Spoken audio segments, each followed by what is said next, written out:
If you want to have a successful business, especially when it's a small business, you have to understand one thing. Customers do not owe you their money, their time, or their attention. And this basically means that if you are a small business owner, the industry and the market are not in your favor, because right now customers have a gazillion of products to choose from. And did you know that only 50% of small businesses survive past their 5-year mark? That is actually going to change now that we are seeing a lot of people using AI. One of the biggest mistakes I always see a lot of small businesses doing is copying what they see other successful businesses, most times the bigger businesses, doing. And this might seem like a great strategy at first, but in the long term, it's actually going to hurt you. In this episode, I'm going to be sharing some tips that will help you to start a successful small business, mainly from a marketing perspective, but really a melange of business and marketing. And these are things that I have seen in the successful companies that I've worked for, and also in the unsuccessful ones. The first thing that you should do before launching your product as a small business owner is to create an MVP. This is a minimal viable product. Essentially, this is a small scale version of the product that you want to launch, but it still communicates exactly what your vision is. It's still something that can attract customers. The reason why creating an MVP is really important is that it allows you to test your business idea. One of the biggest mistakes you see a lot of small businesses doing is that they hear that something is going to do well and they just go full blown into creating full-scale operations of creating and manufacturing this product. And then once they come to market with the product, they realize,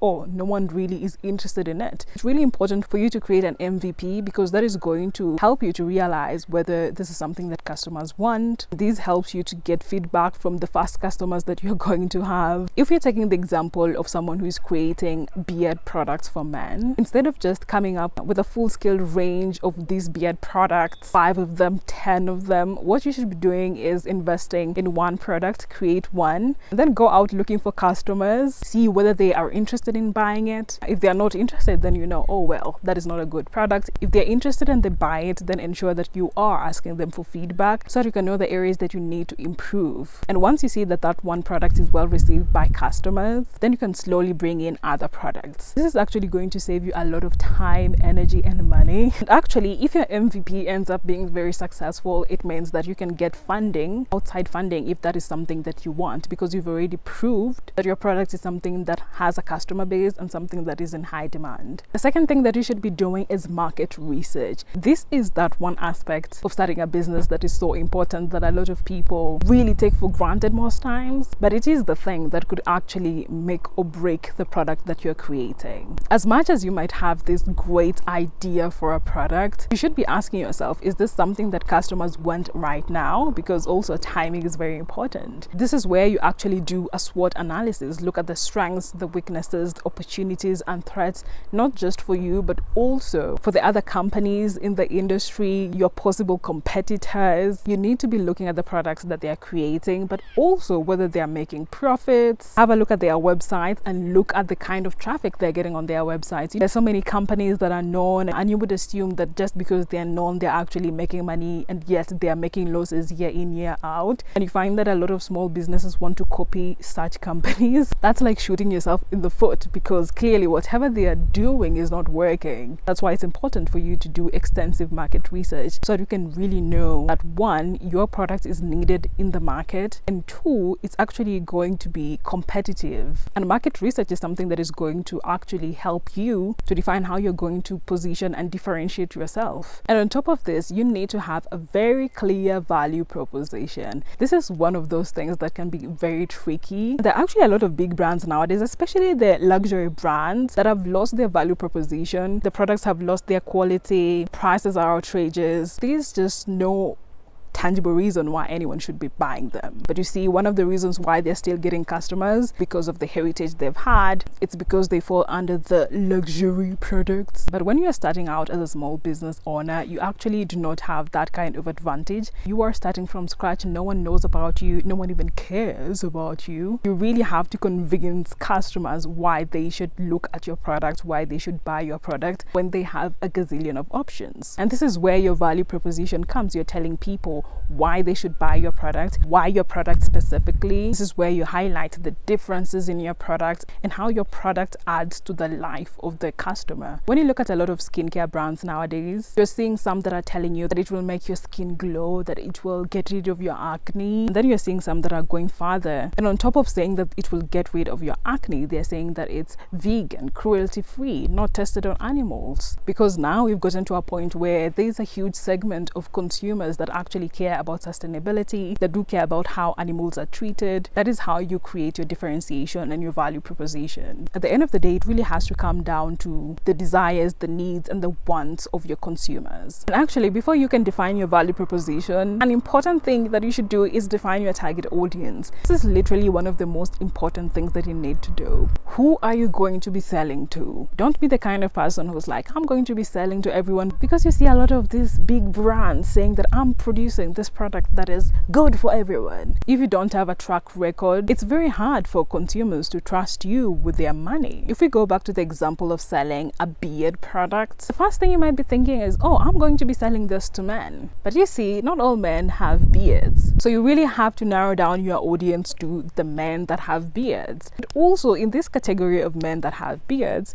not all of them are willing to invest their money into caring for their beard. So again, you have to find the men with beards that will spend extra money to buy a product to care for their beards, maybe at home. And then you need to think about where this kind of man is living or where they're spending their time, and that is where you're supposed to go to find them. Starting with a small defined target audience is bound to give you greater results than just throwing a net into the ocean and just being like, let's see what kind of fish we catch. It's also imperative that while you are just starting out as a small business owner, that you keep a consistent customer service. Now, this is one of those things that is really weak, especially in the Kenyan small business sector. The customer service that I always see is just horrendous. People are always just calculating you once you get into a store. They're looking at you and they're being like, this one doesn't look like they can afford this product, and they don't even give you their time. They'll just ignore you, and yet you've gone into their store. That's why in the start of this video I said customers do not owe you their time, their money, or their attention.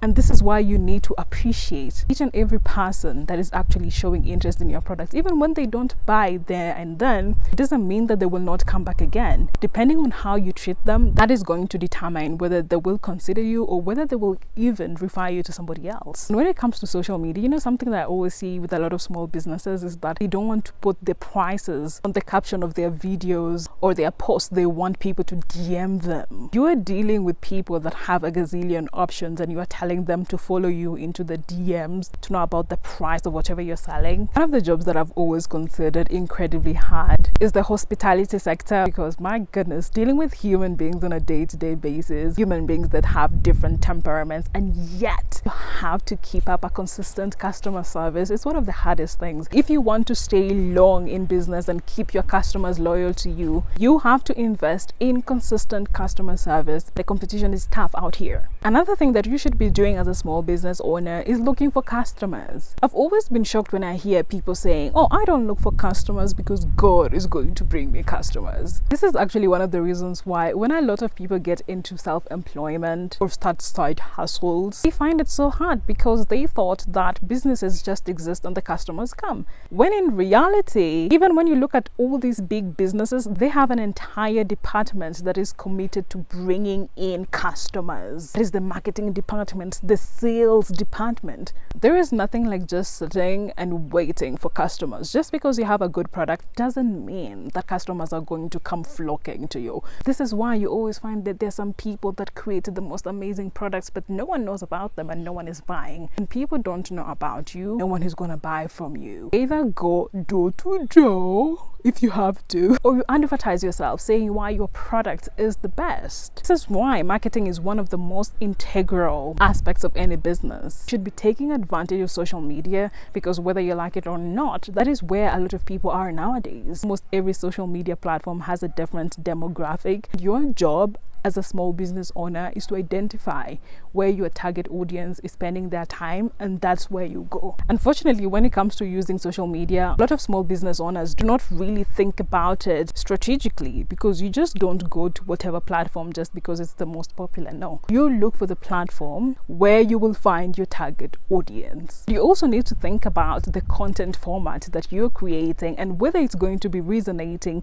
with your target audience. You need to understand your target audience inside out and know exactly the kind of content or the format of content they would be interested in. When it comes to the kind of content, at the end of the day, we are human beings. We always like the content that appeals to our needs, our desires, and our wants. That is what you should base your content strategy on. A lot of small businesses make the mistake of just creating content around their products. Oh my god, look at this product, so great. Like, a lot of people are not interested in that. You should focus on the content that is going to communicate how your product is going to be solving the problems of your target audiences. And lastly, one thing you should be doing in order to start a successful business is be someone that is constantly learning and someone that is incredibly curious. We're living in a world that is constantly changing, and this means that as a small business owner, you should be committed to understanding all these changes. Invest your time to understand business processes, consumer psychology, study global trends, and you should always keep your mind open to innovation, because at the end of the day, the most successful businesses are not the ones that remain the same, but the ones that are always changing, but remain true to why they started in the first place. Businesses that remain true to the DNA, the value proposition. This is not something easy to pull off. I mean, we've seen a lot of brands that have fallen off the bandwagon, like Nokia. It used to be one of the biggest phone brands at some point, but now it's hardly spoken about. Learning and curiosity will be one of your biggest strengths. Don't be the kind of person who's like, oh, I finished school, I don't have to learn anymore. That is not going to help you in any way.